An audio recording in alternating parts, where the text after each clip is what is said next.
I'd like to call to order this meeting of the Sacramento County Board of Supervisors for Tuesday, March 24th, 2020. Madam Clerk, will you please call the roll and establish a quorum? Supervisors Frost. Here. Kennedy. Here. Natoli. Here. Peters. Here. Cerna. Here. You have a quorum. Thank you. This meeting of the Sacramento County Board of Supervisors is cablecast live on Metro Cable 14, the local government affairs channel on the Comcast, Consolidated Communications, and AT&T U-verse cable systems. The meeting is closed captioned and is webcast at sacmetrocable.tv. Today's meeting will be repeated Friday, March 27th at 6 p.m. on Channel 14. This meeting is also broadcast live on KUBU Radio on 96.5 FM. A DVD copy is available for checkout from any local library branch. Members of the audience wishing to address the board may fill out a speaker slip and hand it to staff. When the chair calls your name, please come to the podium. Also, please silence your electronic devices at this time. Great, thank you. Will you please rise and join me in the pledge? I pledge allegiance to the flag of the United States of America and to the republic for which it stands, one nation, under God, indivisible, with liberty and justice for all. Thank you very much. I do have an announcement to make before I make more general announcements. In compliance with directives of the county, state, and Centers for Disease Control and Prevention, this meeting will be streamed live and will be closed to the public. Those wishing to view the meeting can do so at the Metro Cable 14 with the Metro Cable 14 address. It's metro14live.saccounty.net. You can also view the meeting through the Board of Supervisors website, which is sccob.saccounty.net. Members of the public are encouraged to participate in the meeting by submitting written comments electronically. Comments submitted in person will be delivered to the Board of Supervisors by staff. Public comments will be accepted until the adjournment of the meeting, distributed to the Board of Supervisors and included in the record. Oh, yes. You may submit public comments in the following ways. You can do so digitally and remotely by going to board clerk at saccounty.net. That's BOARD clerk, CLERK at saccounty.net. You can go online at sccob at saccounty.net and click make a comment electronically, or you can do so in person at 700 H Street in the board, outside of board chambers, where again, our staff are prepared to collect written comments and see that the chair receives them in the order that they are given. And with that, I believe it is time to kind of state the obvious. This is not a normal way to conduct our business, but neither has it been the normal way of living for the past several days, if not weeks. These are unprecedented times. It goes without saying that we're all trying to grapple with. And certainly as an essential function of government, this board will continue to function as well as it can to give the public their rightful means to petition their county government, for them to see the transparent activities that we are elected to provide in terms of serving them. And I want to first thank our clerk of the board for all of her effort and certainly all of her staff's effort to arrange these this meeting setting the way she has. For those that perhaps can't see, we do have even our staff here in chambers appropriately spaced apart. And again, as I mentioned earlier, we have people stationed outside, again, appropriately spaced and protected to collect public comments to see that we can conduct our business here this morning. One of the things that I never thought I would be doing as an elected member of this board is ordering a stay-at-home directive, as we have done so last week. And at the same time, of course, the governor of California announced a statewide similar order. It's something that I did not cherish doing by any means, but at the same time, it is uniquely required at this point, given the nature of this health crisis. And I know that my colleagues have all been faced with various challenges over the last few days and last few weeks, and we will continue to be challenged, quite frankly, and we will continue to do the best job that we can to serve the public here in Sacramento County. I do want to, as I did last Thursday with the announcement of the stay-at-home order, I would like to thank some specific members of our county team. First and foremost, I would like to thank our CEO, Mr. Nav Gill, who has been very busy in recent days and weeks, assembling his team to do what I think is an admirable job of kind of sequentially getting us to this point, while at the same time making sure that we don't inadvertently panic the public. So thank you, Mr. CEO, for all your effort. You're welcome. I do want to thank Mr. Bruce Wagstaff. He is obviously our deputy executive in charge of countywide services, and public health falls under his direction. And he too has been instrumental in making sure that we are thoughtful and deliberate in our effort to protect the public. Certainly, probably the person that's been most busy over the past few weeks is Dr. Peter Bielenson, who serves as our health services director. This board knows just how busy he has been, whether it's been hour to hour offering new public advice and direction and orders relative to our intent to protect the public, or his very transparent way of being candid with the public and the media about what we're attempting to do and how we're attempting to do that. So I want to thank Dr. Bielenson. Certainly the signatory to the order is our public health officer, Dr. Olivia Kasiri, and she too has been working night and day, hand in hand with our health services personnel, public health folks in our CEO's office, to make sure that, again, we're being very methodical in how we treat this crisis. So thanks to her. And then I also want to thank Kim Nava. She is our public information director here for Sacramento County, and you can imagine she has been extraordinarily busy attempting to get out information in a timely fashion, not just as it relates to media interests, but certainly as it relates to informing the public about our service, the continuity of our service delivery, and certainly informing the public about measures to protect their health. So thanks to Ms. Nava. And then lastly, I would like to thank in their entirety all the public servants of Sacramento County. Again, these are extraordinary times that deserve extraordinary attention as public servants in local government. Everyone I know is doing everything they possibly can to simultaneously protect themselves, protect their families, but certainly protect the public. And that goes across every single agency and department of this county. I also want to thank my colleagues directly, as I did last Thursday, for all of your leadership. This is a kind of a new experience in terms of how we collectively manage this type of crisis. We really haven't had this kind of pandemic in 102 years, if you think about it. And so we're not going to necessarily be perfect at what we're doing, but it's the leadership of folks on this board, certainly the leadership in our sister agencies, the elected leadership and executive leadership, administrative leadership in those agencies, whether they be municipal government, school districts, the state of California, and the federal government. I think we're doing our very best again to work in a very collaborative fashion to achieve the objective of protecting the public's health.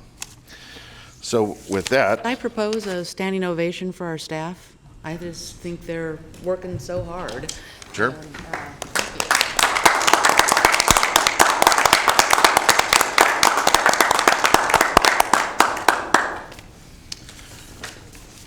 So with that, that concludes my my opening remarks, given the unique circumstances of the day. I don't know if any other members of the board want to make any opening comments, but they're certainly free to do so at this point. Any opening comments? No? Okay. All right, and no comments from our CEO? None. Thank you for the comments. Really appreciate it. Okay, very good. All right, first item. Oh, I'm sorry, I thought you were talking about the agenda. I do have some comments on the agenda. Well, okay. Sure. Are we at that part now? Well, let me just let you guys know that you have consent matters items 1 through 34, and I don't have any notes for you today. Okay. Supervisor Peters? Thank you. I'd like the record to reflect I'm going to recuse myself on item 3 out of an abundance of caution. And then I do have a comment on number 25, so you want to set that aside for the moment. And number 8. 25 and 8. So let's start with 8. Item 8 is a contract for the Sacramento International Airport new aircraft rescue firefighting facility project. The bids are to be received on April 30th. Thank you. I did talk to the executive yesterday about this. I have a little bit of concern that airport's budget is going to be hit pretty hard with all the flights being canceled, and it may all work out fine, but I just want to make sure that when the bids come in that there is a review of whether it's appropriate to go forward with this because things are changing so fast. We will absolutely do that. Thank you. And then 25. 25 is a resolution to suspend enforcement of zoning and business license conditions related to the limitation of hours of deliveries of grocery or pharmacy items to grocery, convenience, or similar stores during the local emergency for the novel coronavirus disease epidemic, COVID-19. Okay, I just wanted to point out that this is something that over the years we worked very hard on, that the trucks that deliver our groceries don't wake up the neighborhoods in the middle of the night, and we had a lot of that 10 years ago. I'm sure Mr. Natoli will remember that. Yes. And it is in use permits, and the only reason I bring it up is because it does say in the resolution the ending of their ability to restore more goods to the grocery stores, but it doesn't say that in the staff report, and I just want to make that public note that this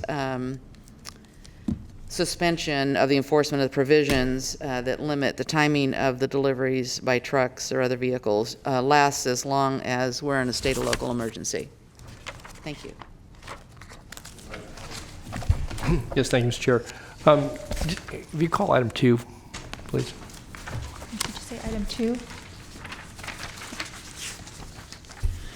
Item number 2 is the authority to execute the artwork loan agreement with Battery Park City Authority for the temporary loan of a county-owned work of art entitled "The House Will Not Pass" for any color but its own by Mildred Howard for public exhibition in Battery Park City, New York from April 15th through February 15th, 2021. Yes.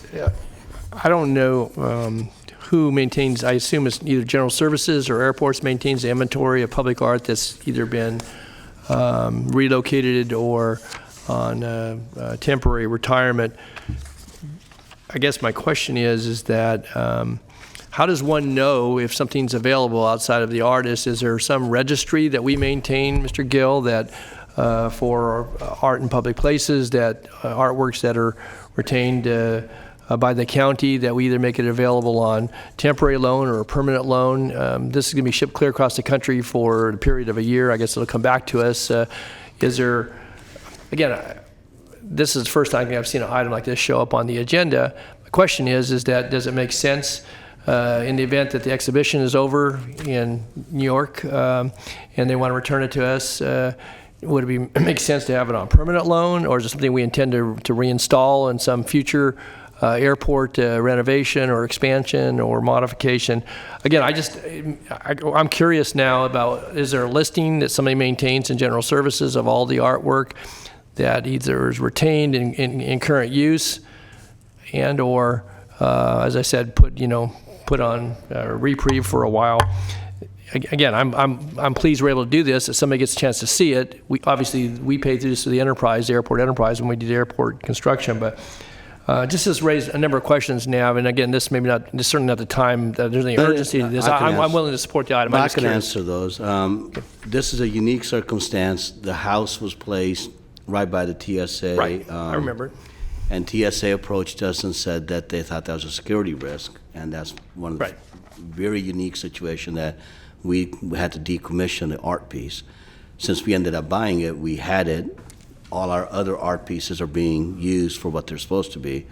We were approached by New York about opportunity with artists, so we did agree to do this. Once they're done with it, of course, we will have a discussion with them. Do they want to keep it? Do they want to give it back? What do they want to do with that? But I want to assure you that the other art pieces that we have at airport and other places, they're all displayed for the purpose they were.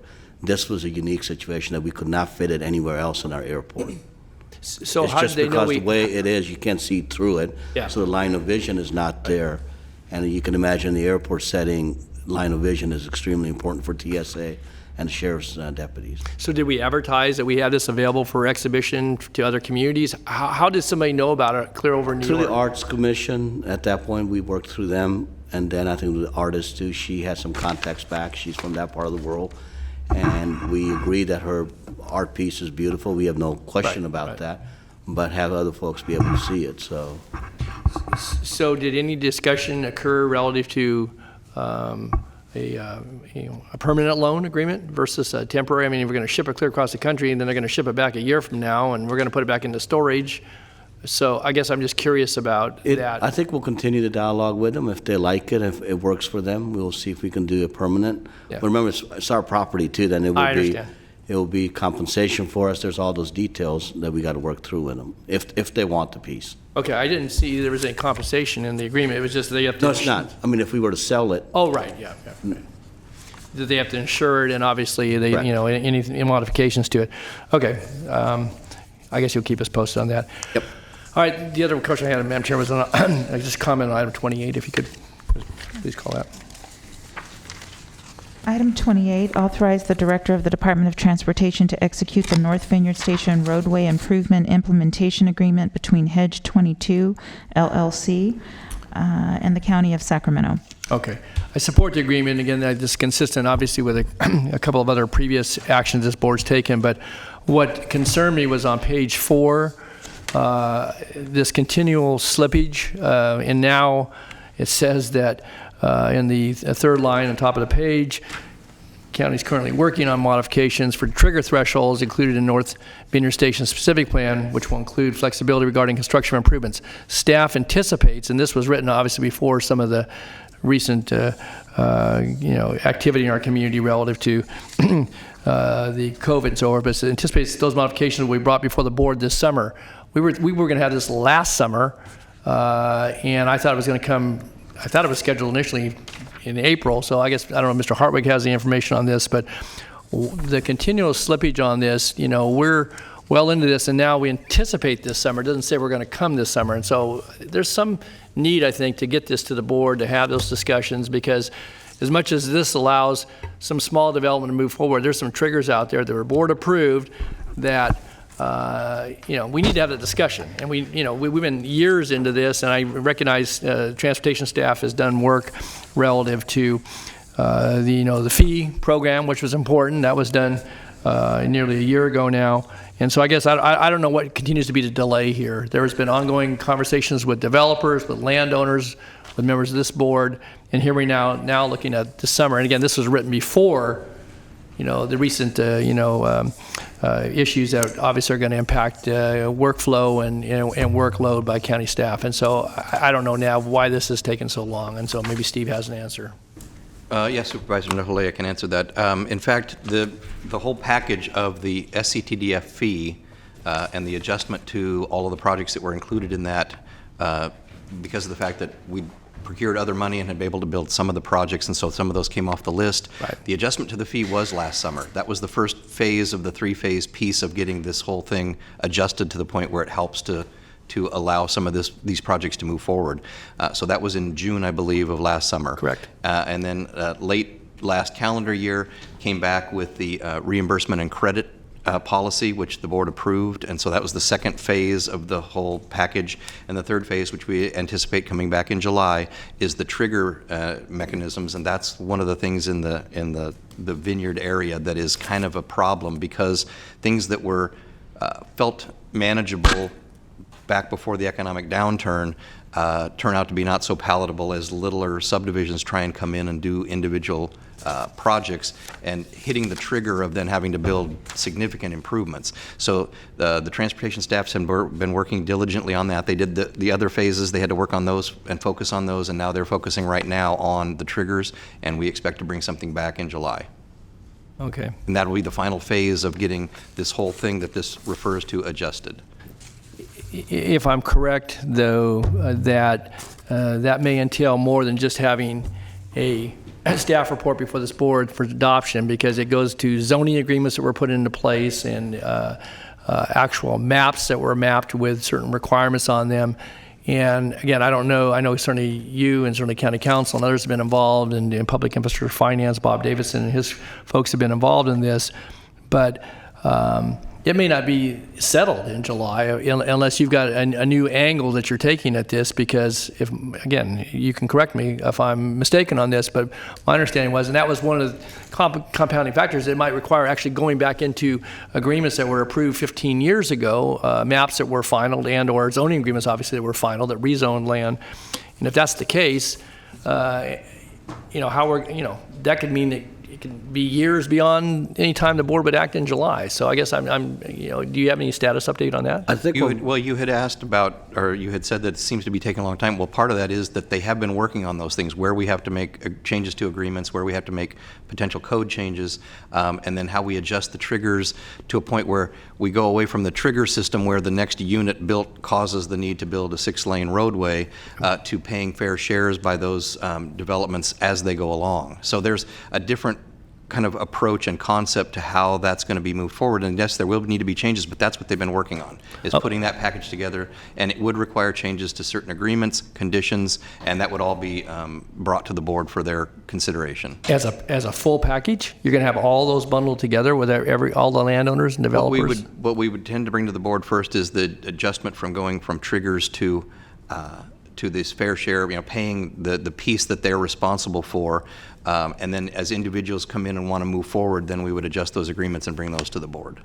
Okay. I don't want to belabor to this consent item this morning. I support this, but I just would say that there's, and embedded in that is is an important conversation. This is why we had the triggers to begin with, is because we got so far behind in the infrastructure builds in those areas. And so how we balance that. But I know even coming out of the recession, we had these conversations several years ago.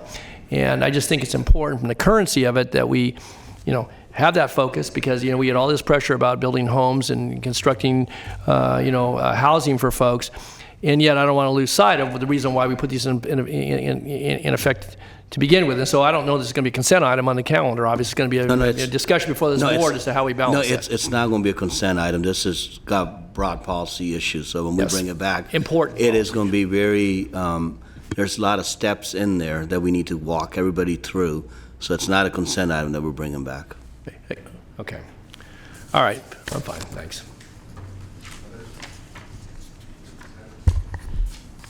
Okay. If not, I do want to, for the record, to note that we are in receipt of one comment for item 27. Okay. Entertain a motion on consent. Second. It's been moved by Supervisor Frost, seconded by Supervisor Natoli. Please vote. Unanimous vote, and let the record reflect that Supervisor Peters recused from item 3 due to a potential conflict of interest. Okay. Item 35, adopt urgency ordinance and/or resolution relating to temporary moratorium on evictions during emergency. Okay, thank you. I'm going to go ahead and take the liberty of starting our deliberation and discussion about this item. We don't have a traditional staff report, first and foremost, but I do want the board and the public to understand that the chair has been working in close consultation with County Council over the past several days on this item that I brought forward. I also want to make note that, again, for the record, we do have 79 to date, or to this hour, we have 79 written comments received, I believe, on the item.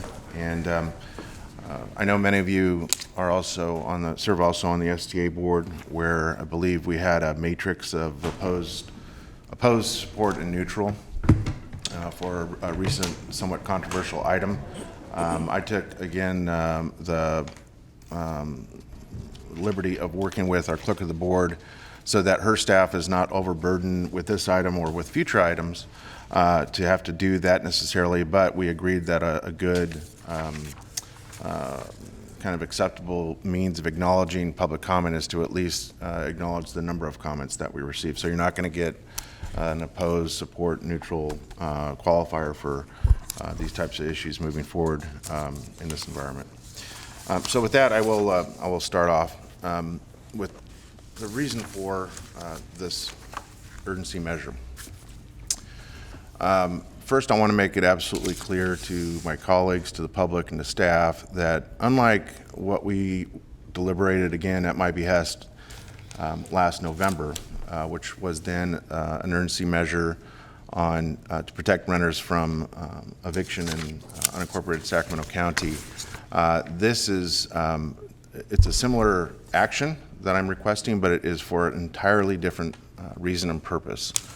As many other counties and cities across California have done or are in the process of doing, and it's my understanding that even today other counties like Sacramento County are deliberating the merits of an urgency measure to protect residential renters from eviction given the threat of the COVID-19 virus. That this is necessary. This is not a measure that is steeped in anything other than protecting the health and well-being of the public. And quite frankly, it's not just about renters either. We, as you know, have issued our own stay-at-home order last Thursday, and the state subsequently did the same later in the day. It's very difficult for me to reconcile and rationalize how we could, as a local government, issue such an order to stay at home when in fact I believe strongly that because people are losing their access to income or they're having it interrupted, that in very short order they will be unable to pay their rents. And as such, I think that there's an immediate threat for an increase, a substantial one, in homelessness here in our community. And certainly that is something that we grapple with under normal circumstances. And consumes quite a bit of our time and energy here to help those in need and to do it with thoughtfulness in mind. But these, again, are unusual circumstances. And I don't see how we can simultaneously order people to stay home if they find themselves in a position where they might become homeless and therefore expose themselves more so to the virus. And because of the nature of the virus being that many folks are asymptomatic while at the same time shedding the virus, they would pose a threat, a public health threat, quite frankly, to others if they're forced into environments that are filled with more people, say in shelters, or in the worst case scenario, if they find themselves on the street or the riverbank in encampments. And so, again, that's why I believe strongly that this is a public health measure. I would like to acknowledge, because again, we don't have the opportunity to hear oral testimony from folks that feel passionately on both sides about this today, that I know we are all in receipt of those comments, written comments that I mentioned at the outset of this item. And we've heard from renters that are stressing the nature of the urgency for this policy. We have heard from landlords who feel that this would interrupt their access to income. I've heard from several landlords that are in support of this urgency measure, even though they have income properties, rental income properties, who I think would otherwise, out of the goodness of their hearts, refuse to evict anyone. But again, this is a public health measure, and so I don't believe we can just rely on and hope for people to act consistently without having some enforceability to this. Again, this is not unusual. There are other counties and cities across the state that have either adopted it or are in the process of considering it.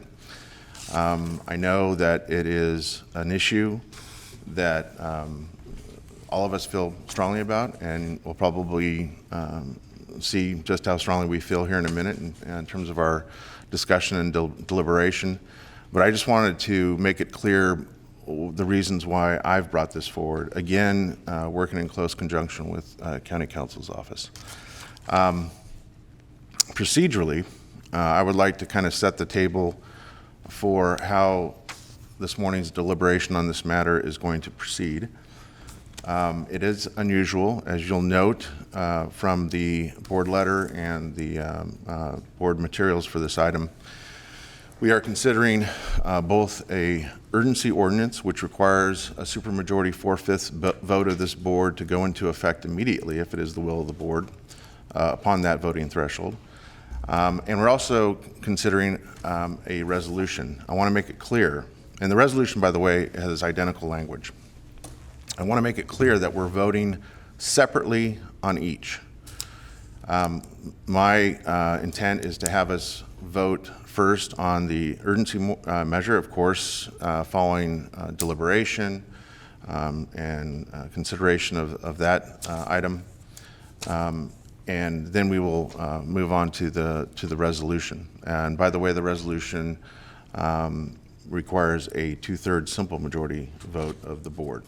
The distinction between the two, put simply, is that an urgency ordinance, or I should just say an ordinance, comes with more force and effect in terms of enforceability than a resolution. I think it's best to consider a resolution a clear expression of the county's intent, desire, to some extent hope, and an ordinance, whether it be urgency or a normal ordinance, can be enforced. Do we want to necessarily be the enforcement body for such things? Absolutely not, just like we don't want to have to enforce stay-at-home orders through our law enforcement. But again, I think this is my opinion, I think the rental ownership community just needs to know how much we as a board, as a county, find this to be a critical public health measure to protect everyone. Finally, I also want to make it clear before we deliberate first on the urgency ordinance that my intent, depending on the outcome of the vote of the urgency ordinance, and I have again consulted with County Council on this, is that as the board chair, if we do not pass an urgency measure, this morning I will be calling a special meeting in 24 hours of this board.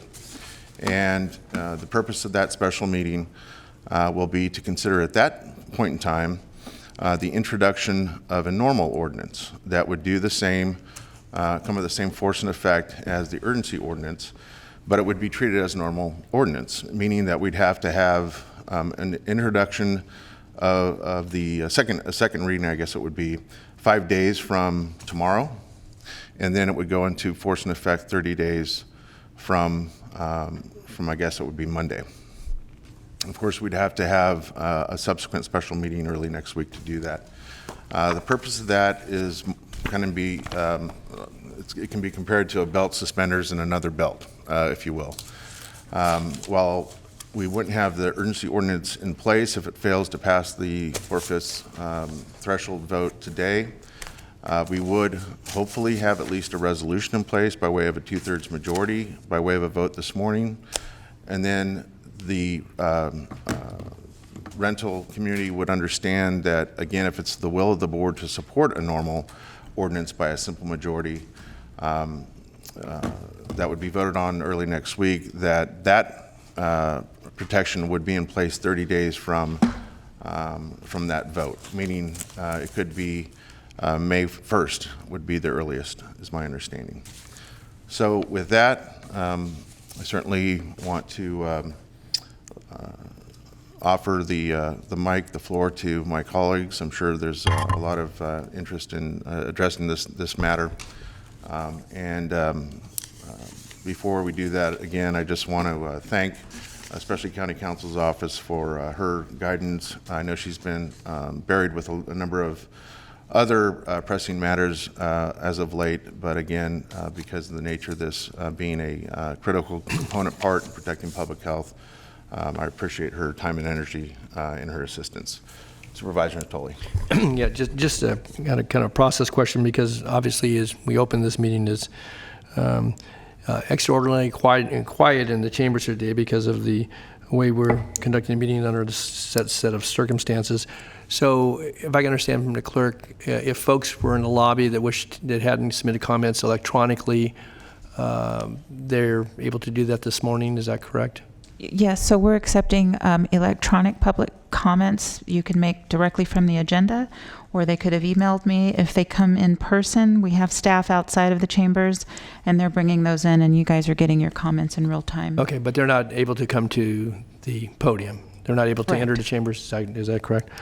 The other question I have then, with the receipt of that information, you kept a tally. Are you going to share that in a moment of, I understood you weren't going to go forward, you weren't going to keep a tally, but you did submit information, at least yesterday, I guess, to us that kind of gave us the total of the comments, some of those being neutral, some of those being in support of what being proposed here this morning, and then some of those being opposed.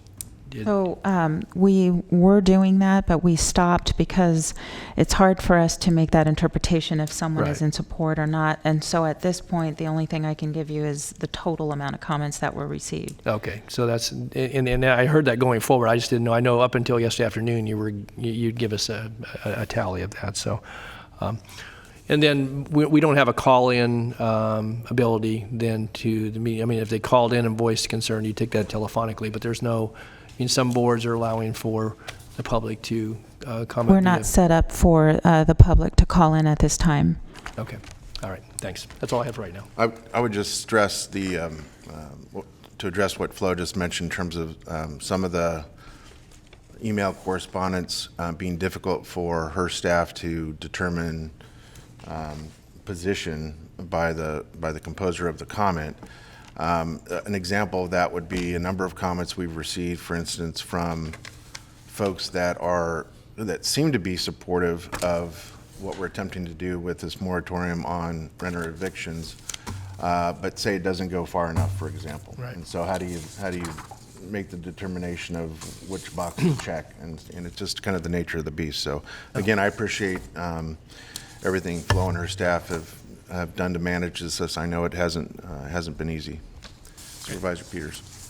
Thank you. I have a couple of comments. I wanted to point out, even though you referenced you've been working with county council, that she is not a policymaker, and I don't want the public to think that by her writing this, she is in support or denial of it.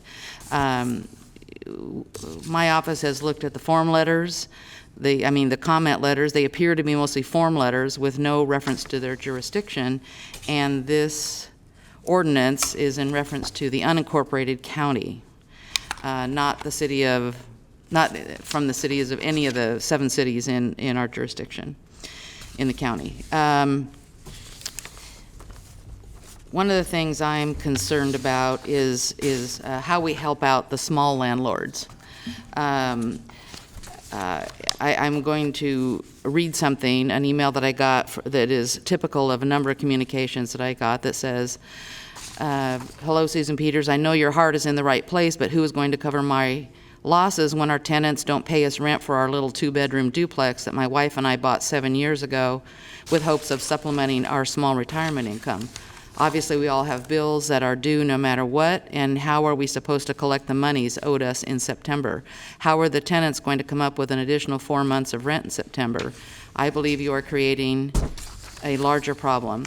We are retired and therefore do not qualify for unemployment, which our tenants should qualify for. Where's our safety net? Please consider the impact this temporary eviction ban would have on all landlords. Not all landlords are rich. I am a retired truck driver just trying to keep our bills paid. And in the unincorporated county, there are a lot of duplexes that people have purchased to help in their retirement, very similar to this. And that is a reflection on how to help them is not in this ordinance. Additionally, this is a slightly more complex. We don't know what owners landlords' loan covenants are. The financing has really changed over the last 20 years, where something like where you would waive rent, it has to be approved by the lender. And if you don't get approval by the lender, which, by the way, takes a long time, they could be in violation of their loan covenants, which could then cause the property to go into foreclosure. And that would be a disaster to have foreclosures all over the unincorporated county. So I'd like to know what can be done for the small landlords and what we could do about investigating loan covenants and how they might be affected by an ordinance like this. Was that a question for me? I'm sorry, I didn't. No, that was Okay. a question for the chair. Okay. Do you want me to respond as you present your I questions? think you can do it afterwards. I think Supervisor Frost is next, is what I'm saying. Okay. Okay, so first I want to start by saying that I truly want to help everyone in the county. I'm not sure this ordinance does that, and I wanted to just go over a couple of my concerns. Number one, right now, at this moment in time, people who are facing eviction are not actual victims of coronavirus. The process of eviction takes time, and so oftentimes, like if a tenant is late on their rent, for instance, if someone, we started about a week ago with our stay-at-home policy. There are a lot of people who have been without income as a result of that, or suffered loss of income, which might impact their rent for April. So if they don't pay their rent on April 1st, generally, most landlords will have a policy of if your rent it's due on the 1st and delinquent on the 15th. And so it's not until I guess I'll just simplify it by saying the eviction process takes anywhere from 45 days to 70 or 90 days. And so the point I want to make here is not that there's people suffering, but there are actually landlords out there, some of them small landlords who are living on their retirement who have not received rent for 4 months, and so they're financially challenged at this time. This is all happening, under the backdrop of an announcement that came out yesterday from FHFA regarding some relaxation of, or offering mortgagors hardship forbearance. And hardship forbearance, what that is kind of like with the student loans, where they allow the mortgagor to not pay their payments for anywhere up to maybe 3 years, and then they can tack those payments onto the back of their loan, payments plus interest onto the back of their loan. The challenge is that Fannie Mae and Freddie Mac only represent about 42% of the single-family guaranteed loans, and maybe around 48% of multifamily. So there are a lot of investors out there that mortgage lenders sell their loans to that are private investors, and so not everyone is protected under these Fannie and Freddie hardship forbearance. I also want to say that a lot of people who have rental properties qualified for their loan, or either on their owner-occupied home or on their rental property, based on the income that comes from the rental property. And so, point well taken from Supervisor Peters about loan covenants and violation of those loan covenants. I personally think that this is a problem that was caused by government.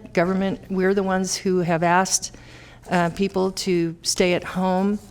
And the best solution for this problem is not to pass the burden on to other people or onto the landlords, but to provide cash for everyone. Tenants, there are employees who were sent home or having a hard time making their owner-occupied house payment. And so there is right now a federal stimulus bill, and the state is talking about stimulus bills. In fact, the Dow Jones is up 1,800 this morning because there's a lot of optimism that they're going to vote on this stimulus and be able to pass it within the next couple hours. And so I feel this ordinance, although well-intended, is only going to help a very small portion of the problem, and it's going to push the problem deeper and extend hardship to others. The best way to solve this problem is with the stimulus. They're promising, there's included within the stimulus is cash for people, cash for businesses to get people through this time. And so I feel like we have time. It's not, this is not something we have to do right at this moment. I would like to propose that we table this and give the stimulus bill a chance to pass and see what the options that are coming down, see what the help that we're going to receive, and then we'll have a better idea on how we can help those that were left out and who really need our help, like the businesses and the commercial side and the small landlords. So I guess I would like to propose that we sort of continue this or table this until we know what that stimulus is going to look like, that package, and what help we're getting so that we can craft something that better meets the needs of everyone. Supervisor Tully. Yes, thank you, Mr. Chair. Certainly want to express appreciation for, I think, the thoughtful comments thus far this morning, and I think the thought that went into what's before us. I think as I've reflected on this, as I'm sure all my colleagues have, and those who have spoken obviously have raised some issues I think that certainly are relevant to the matter before us. But what's happened over the last 3 weeks in our great country since March 4th, and I guess even late February, but certainly in this state, in less than 3 weeks, we've gone from state of emergency to stay-at-home orders, and we've seen what's transpired as it relates to not only, I think, the anxiety, but in some cases fear, and certainly the wave that we're attempting to avoid as it relates to a public health crisis like none other that certainly has occurred in my lifetime anyway. And I think the chair referenced it earlier in his comments, the pandemic of the early 1900s. And again, hopefully we can avoid, great sickness and suffering and deaths by the actions that have been both ordered, but as I think advised. And I certainly want to extend compliments to what the chair offered and others,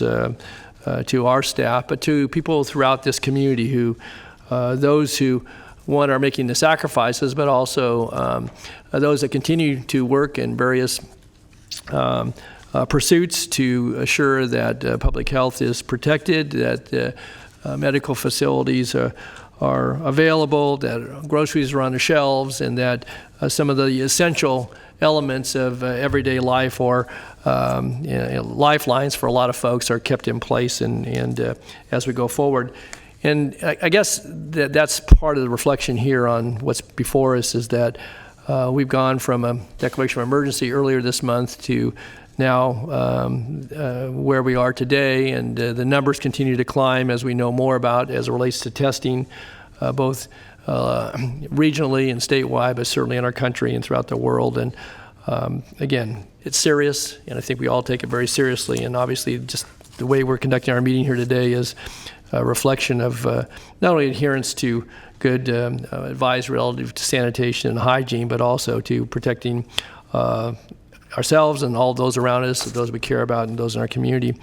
And I make those comments kind of as a preface to what I see in the ordinance and the resolutions before us, is that the reflection on very extraordinary times. I can certainly recall during my service on this board, the 9/11, which hit this nation and caused tremendous death and destruction, and things got very quiet. And those were extraordinary times. And this county, for its employees and for the ways that we could assist at the local level, again being certainly removed geographically, but nonetheless tied in so many ways to what transpired on that day and the days following, and how this country worked to rebuild not only its economy, but to heal the wounds and mourn the losses. And I think what we're trying to do here through the orders is to avoid not only death, but certainly tremendous sickness and all the choices that then come with that. And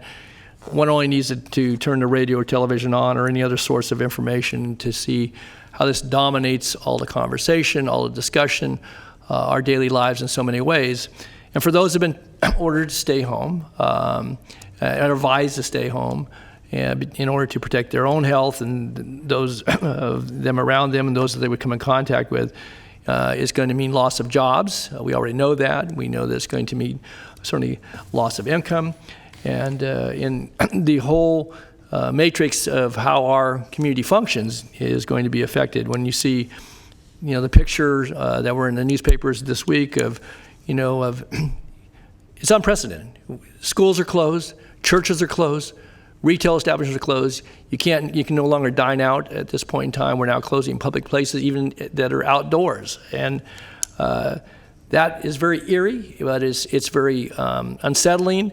And I think it goes to the degree of seriousness. And so what we have before us today, I believe, is a measure that would not waive a tenant's obligations to certainly maintain the contract between them and the landlords. And certainly the letter that Supervisor Peters wrote, I read that one as well. I have it right here, highlighted in yellow, the comments that she read. And I take those things to heart because, again, not everyone, is a corporate investment group that owns large multifamily properties. There are a whole range of those, but in the unincorporated area where we have the ability to impact certainly the lives of folks as it relates to the situations that are all unique, but there's certainly there's a lot of sameness there in the sense that people are being affected in ways that could make them certainly, I think, very vulnerable to being homeless. And I think that goes to the essence of what I read here, is that this is effort, albeit one that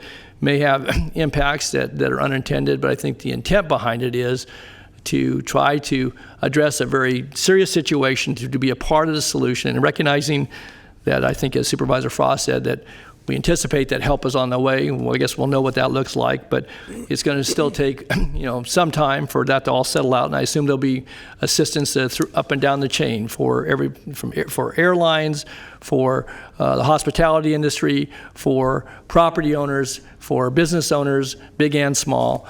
And so I know that at different levels, legislatively, folks are looking to do what we can to soften the impacts, and yet continue to maintain the whole emphasis on this public health crisis, one that, again, could be epic if we don't continue to, I think, take the actions we're taking that have, again, consequences for folks in their housing situation. And we know that here in California, and certainly in this community, we've spent hours at this dais talking about how we can try to help address what was an existing situation relative to homelessness.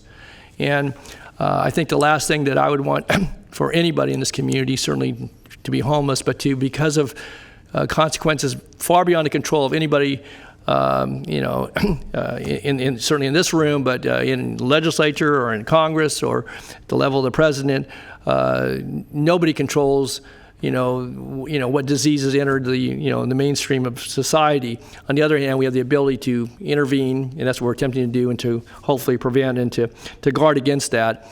And so what I see as being certainly unprecedented times, oftentimes calls for unprecedented actions. I don't think this would be something we'd be considering if the circumstances weren't so dire and weren't so consequential. And so I think from the standpoint of what's before us today, yes, it will have impacts. I trust that, as has been said, though, that we'll be able to hopefully moderate those impacts. And if this is over quickly, as some predict, the impacts may be far less for everybody, and that's a good thing.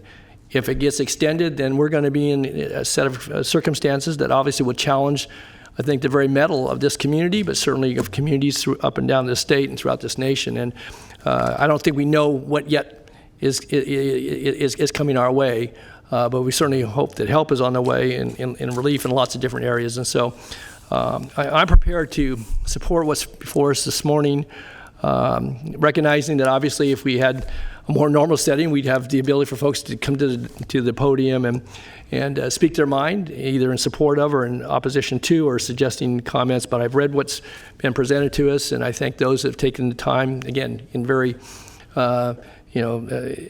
unexpected circumstances, to take the time to write to us and to express their concerns, to express their support, express their opposition.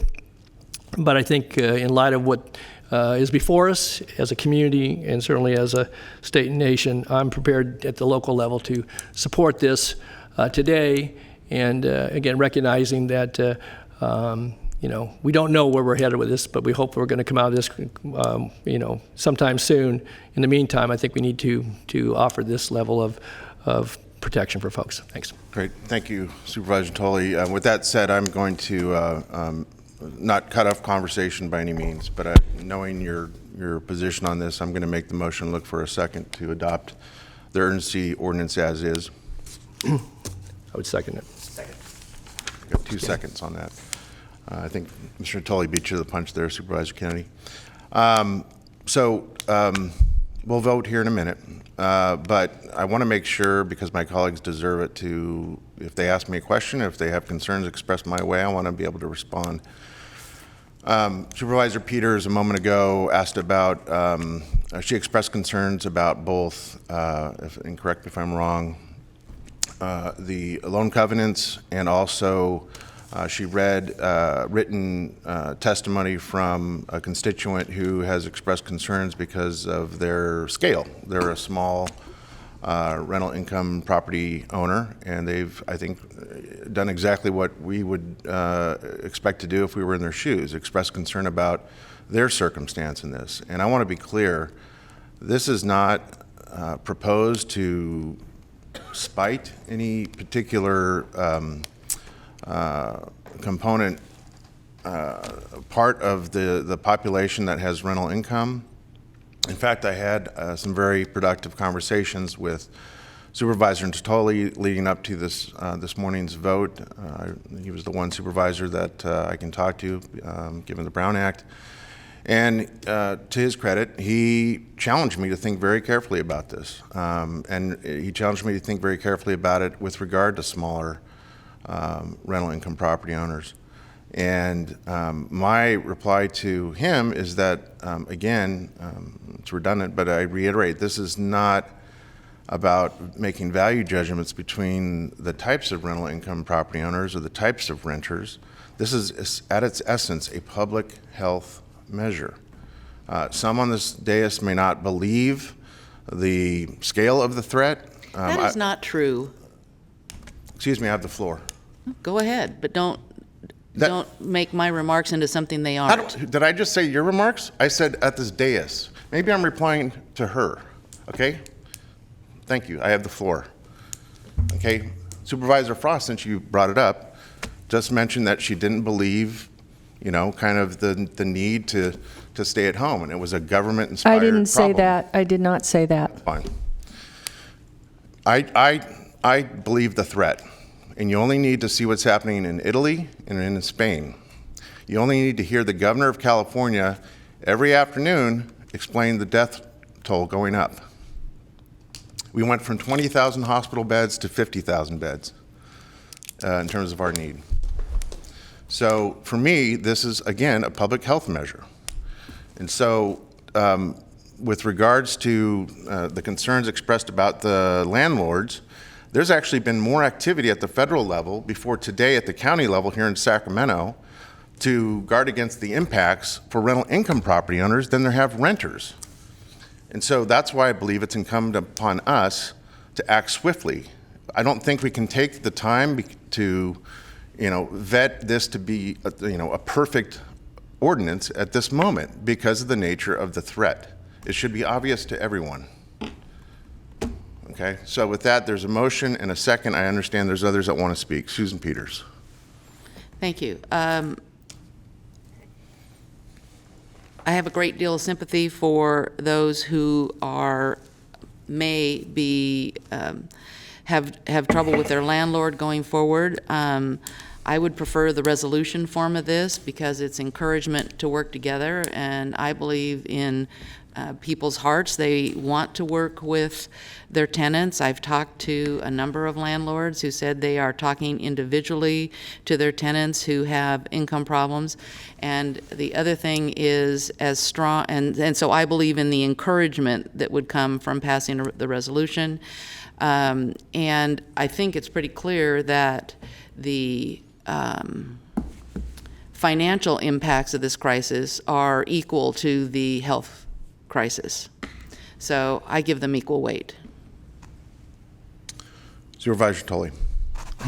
Yeah, thank you, Mr. Chair.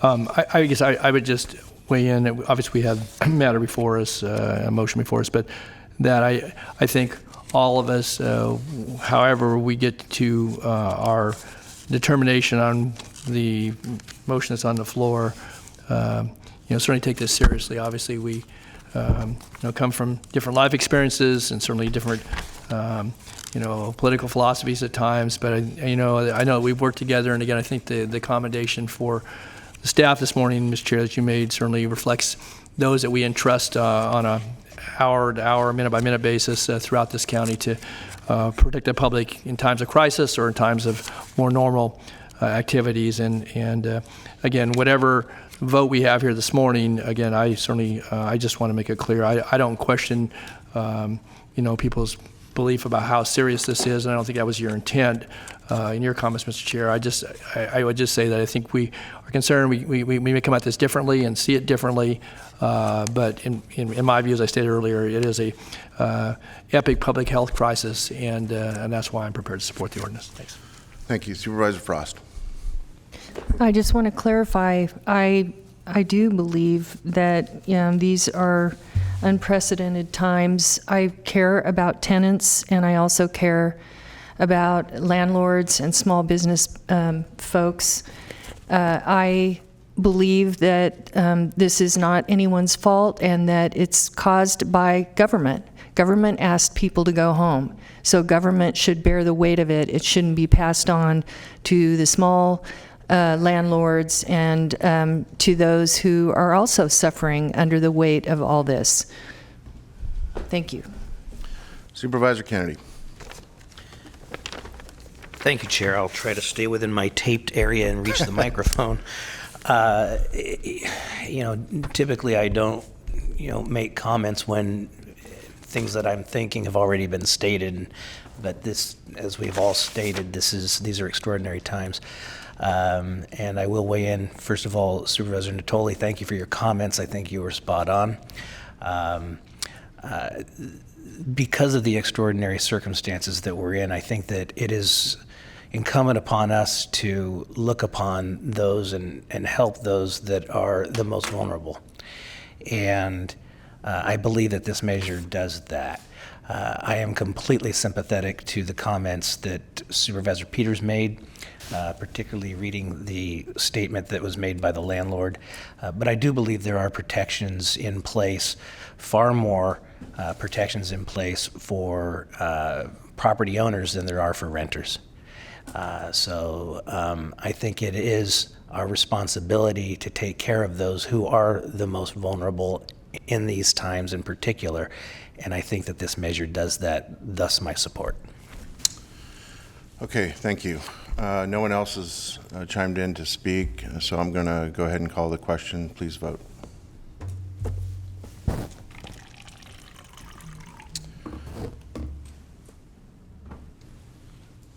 And the motion fails. Okay. So as I mentioned before at the outset of the item, there's 2 votes associated with the agenda item. One is a vote on the urgency ordinance requiring a 4/5 supermajority vote of the board, which just failed, 3-2. We will now consider the resolution, which again has identical language in it. And I don't know if anyone wants to speak to the resolution. Again, it's a different legislative vehicle than the ordinance, but it essentially has the same language. If not, I will move the item. I have a comment. Second. Okay, it's been moved and seconded. First, Supervisor Natoli. Just a question, and actually pertaining to Can you the clear the previous. screen so we can see what's going on? Yeah. Thank you. Yeah, it pertained to the previous matter as well, so this is for a question for council.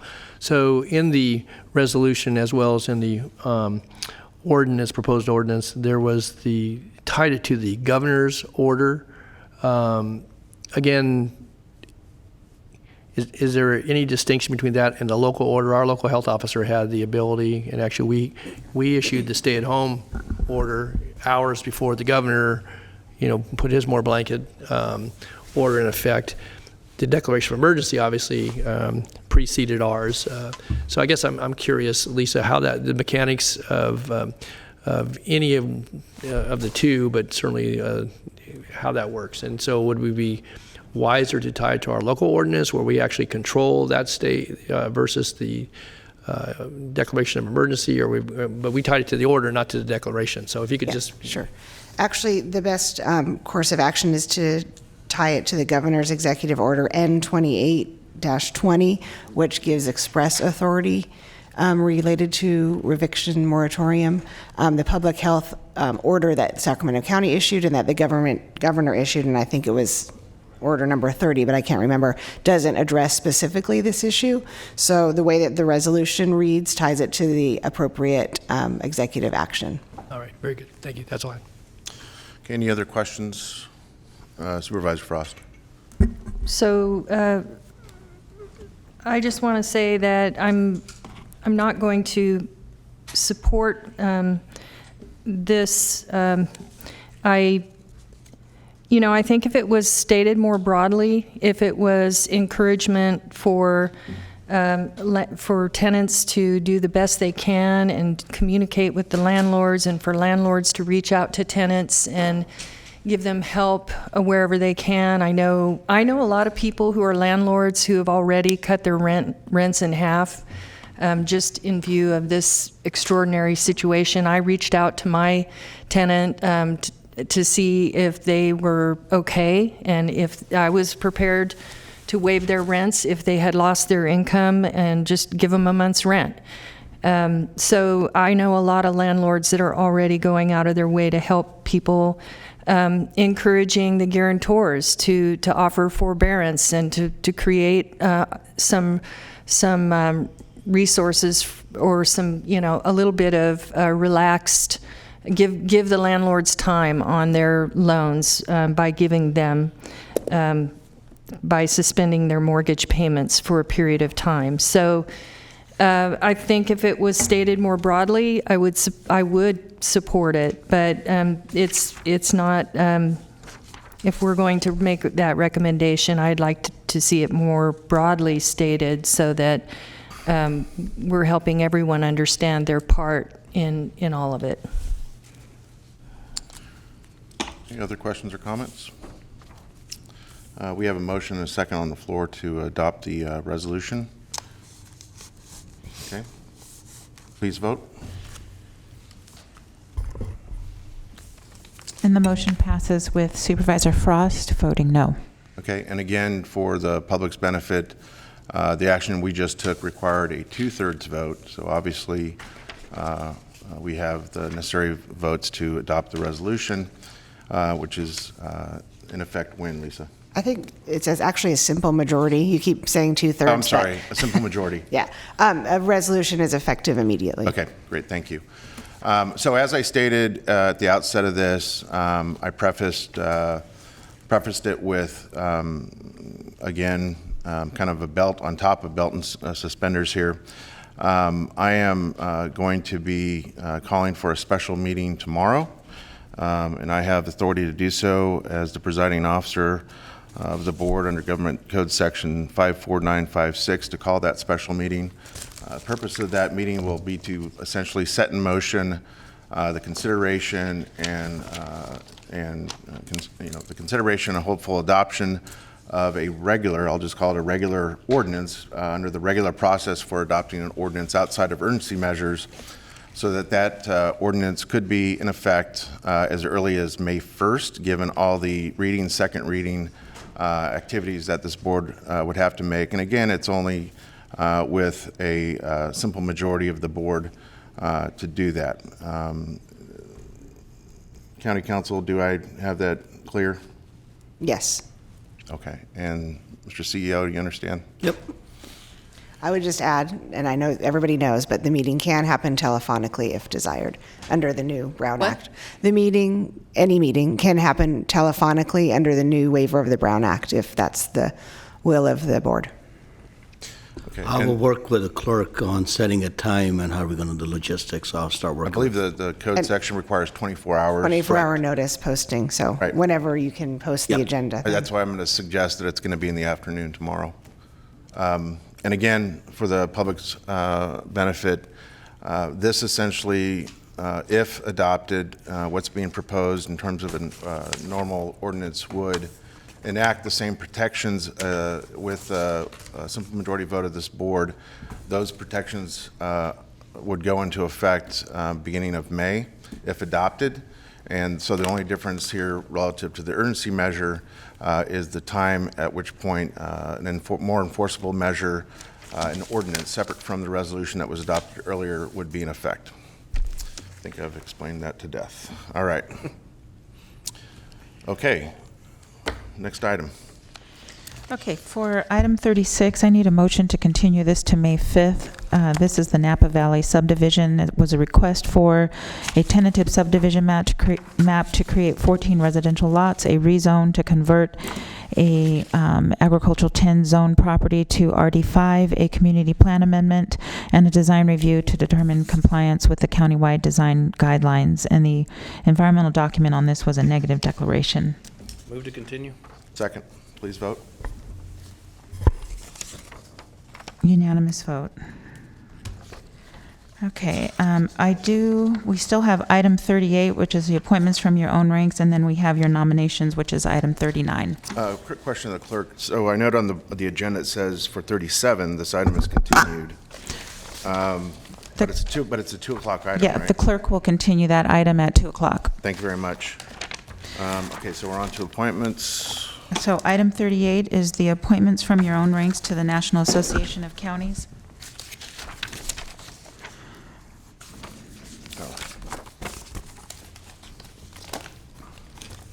I don't have the materials for that, or do I? Yeah, that item lists me as alternate, and I do not wish to be the alternate. Okay. Is there another member? Anyone else want to serve? What are we I'm talking currently about? serving as this board's representative to NACO and the alternate to CSAC. I am happy to relinquish my position as an alternate on CSAC to any member of the board that wishes to serve in that capacity. This is NACO, though.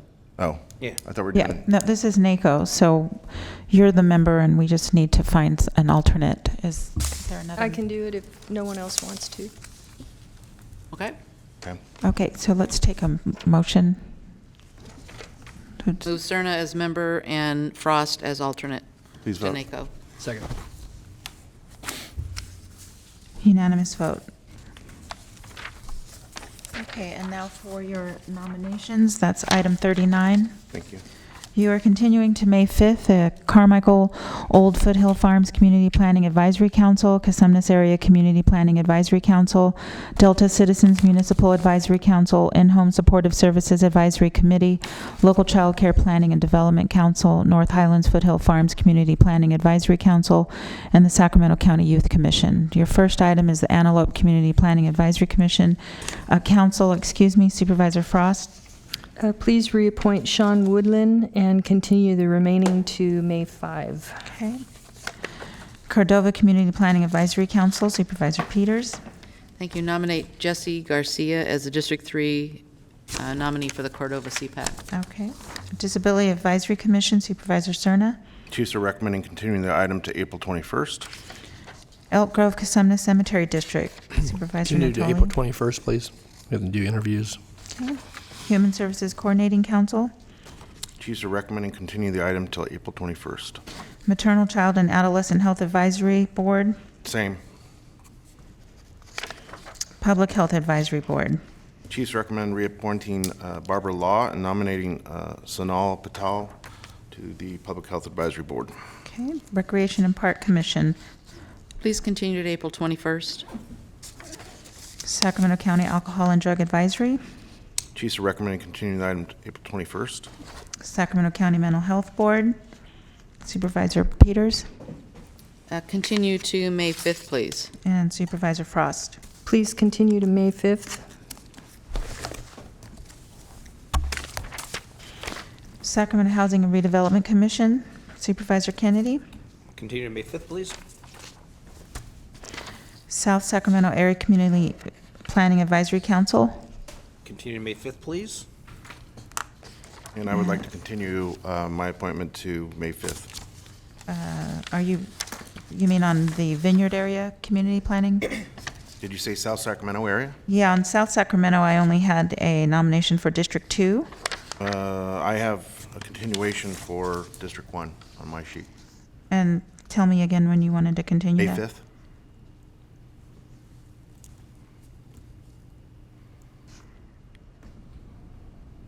Okay. And then the Vineyard Area Community Planning Advisory Council, Supervisor Kennedy, Continue to May 5th, please. Supervisor Natoli. I just continue for 2 weeks. We have an applicant. Please. Okay. And that concludes your nominations. Okay. And now you have your closed session.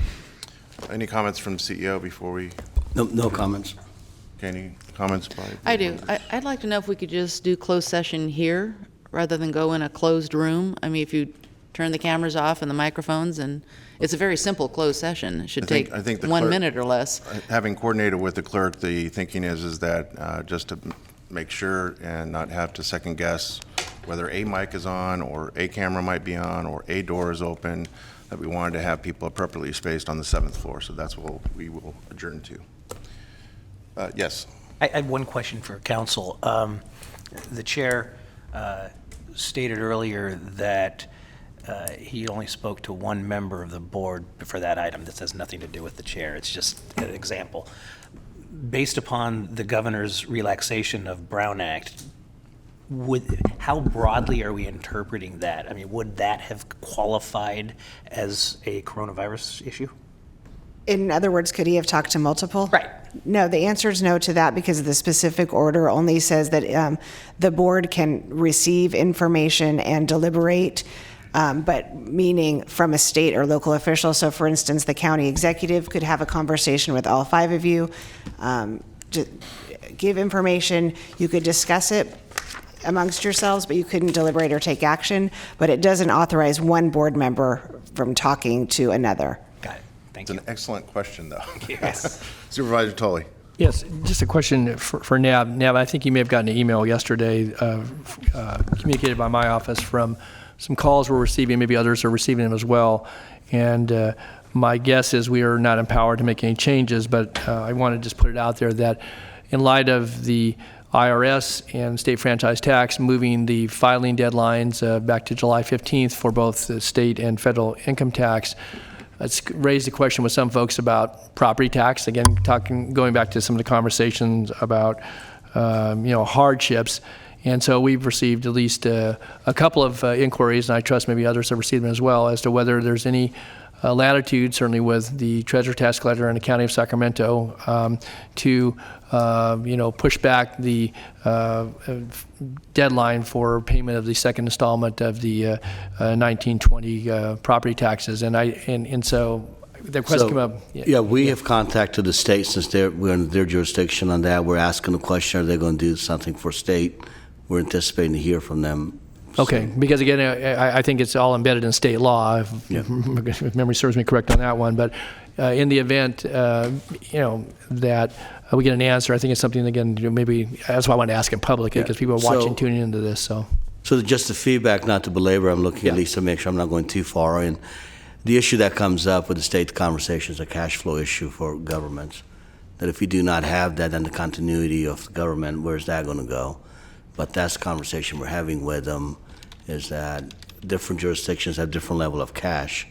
So if they were to extend it, our situations, we do not have that much cash on hand, but we have to make a lot of payments, a lot of state stuff that comes in. So it seems a very simple request, but it's complicated in the end that we have to put out a lot of our general assistance, other type of money to get money back. So that's part of the deliberation of the state. And I think the question was, had a little more urgency to it, because obviously we're 24th of March, and April 10th is the filing deadline. But also with them, the conversation to them becomes about penalties and other things that they have embedded Correct. in there. So it's a very comprehensive look that they're looking to get back to us. Okay. And we're not the only jurisdiction asking, there's other people asking too. So could you keep board members, I trust you, I set it up there, but absolutely. all of us, I think we're all getting a question, and again, I think people are trying to figure out what their future looks like as it relates to. Absolutely, Okay. Will. Thank you very much. Thank you. Before we adjourn, I do want to ask the CEO in this public setting. I've made mention to you, Nav, personally, as recently as early last week, I believe. But I know that we're all in receipt of a number of communications from our constituents who own small business, who run small business in the unincorporated county. I would like to work closely with your office in the coming days to explore what measures we might be able to bring back to this board in terms of offering protections to small business. And I'm not going to necessarily just limit that direction to you in terms of a similar type of lease moratorium, commercial lease moratorium. I think that might be part of it. But I think we should be kind of looking more broadly at whatever's in our control as a county that we can practically implement that protects small business in the unincorporated county. I feel strongly we have an obligation to explore that and bring it back before this board. Okay. And that you should actually talk to the supervisors who represent the unincorporated area if you're going to do that. Which means everyone on this board. Yeah. Yeah. Good. 7,000 compared to 270,000. Really? Really? You're going to do that? Yeah, well, why not? Yeah, I know. Why not? Madam Clerk, would you like to read the off-agenda items, please? Okay, yes. So your board, we have 4 off-agenda comments.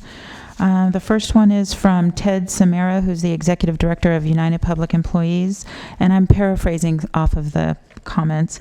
I write to you with much disappointment, frustration, and downright anger with the lack of compassion and consideration your executive 700 H Street management is giving to your employees.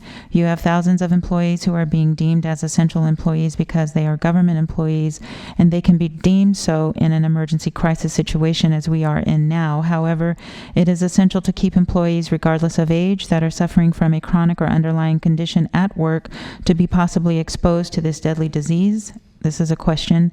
It has been brought to my attention that the county is willing to let them go home to self-quarantine. However, they will have to utilize their accrual balances if that is their choice. You have the means to place them on paid administrative leave during the self-quarantine period. Please direct your executive management team to authorize paid admin leave for all employees, regardless of age, who have an underlying condition to self-quarantine to help avoid getting in contact with this virus, which can jeopardize their lives. Second off-agenda comment is from Matthew Bridges.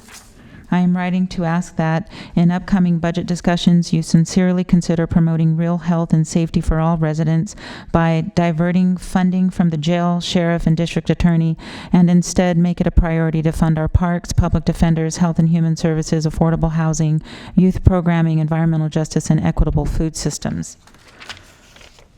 Third is from Jesse Cockles, who is a constituent, County Board of Supervisors to be more proactive in envisioning and funding a Sacramento that promotes the health and safety of all its residents. We demand that this board focus on reducing the jail population and stop giving a blank check to a jail that cannot even provide basic cleaning supplies in the face of an unprecedented public health crisis. COVID-19 will be accelerated by the conditions in our local jails. Do not cut the budget of the Office of the Public Defender. Stop increasing funding to the sheriff. And the final off agenda is from Cassie Frederick, Dr. Cassie Frederick. In the face of the current public health and economic crisis, the health of our community now more than ever is depending on increased spending for the Department of Health Services, Public Health, Child, Family, and Adult Services, Human Services, Public Defender, and regional parks. The health of our community will not improve with increased spending for law enforcement. Great. That concludes all of our testimony from folks for off-agenda items. Supervisor Tolley? Yeah, Mr. Chair, Nav, you heard the context of some of the comments, but apparently information is out there. I don't know whether it has any basis or not, that there's already $2 million in anticipated cuts to the Public Defender's Office, and that's what's in some of the communication. So again, if there's a budget update, I know you're in early formation, but we are in March, and so I would just say that that's the type of information if you could share with us, because you're going to give us a broad overview within our briefings, but now information's out there, we're already getting this. I have no context to back up whether that's accurate or not, so. Now, when we have better context, you can imagine we're trying to figure out what to do with the budget. It should come as a no surprise to anybody that monitors the county budget. We've been very clear that there's going to be cuts coming. Year 2 of the jail ADA lawsuit's going to be implemented. Our folks are looking at a given stay at home, what we're doing, what we're going to do with the budget. Our numbers are out there, absolutely. We're discussing this with everybody that we have cuts coming. But I think I appreciate the vigor that some people are saying where we should put the cuts, but we're very early in our deliberations, and you got to also imagine with a lot of our staff at home, what kind of budget are we going to have coming in? Okay. So all that's been contemplated. When we are at a spot to give you an update, absolutely we'll give you that. But there will be numbers flying out there at this point because we are working on the budget. Okay. Next time we come in session, I guess we got a special session called now, but is April 7th, and so we'll be roughly 2 months away from budget deliberations. And again, I know you've briefed us, generally. So if there are, the magnitude of what's being alluded to here, so at least we've got some idea. Yeah, Don, I would not want to put that expectation because whatever we tell you now is going to be subject to change. As we get close, we will know what to do with it. Okay. I give you a number right now. These are very raw numbers. Yeah. It happened last year. There was departments that had numbers that by the time we got done, it wasn't the magnitude it was there. Okay. And I think I understand the spirit. I understand folks. There's a crisis at hand, and they want to put their agenda forward. No disrespect to them, but I do need a little bit of room to continue the budget. I will absolutely keep you guys in the loop, and I'm close to saying what to do with this budget. Okay. I don't even know what budget will look like in June at this point, right. Given where we are. That's one part of the equation that they're looking at. We're looking at the economic impact. Because if our tax receipts are not coming in, if sales tax is down, TO is down, almost everything's down for us. So the numbers are going to change, and we are working to come up with what is the most deliberate way to a budget when most of our folks sitting at home. Okay. And what do we bring back to you?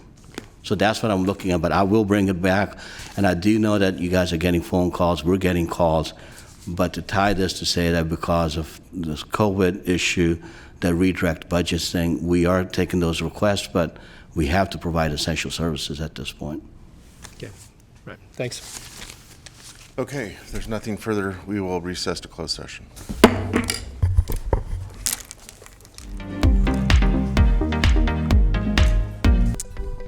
This is Alma Munoz, Assistant Clerk for the Sacramento County Clerk of the Board's Office. I am reconvening the March 25th, 2020 Sacramento County Board of Supervisors meeting.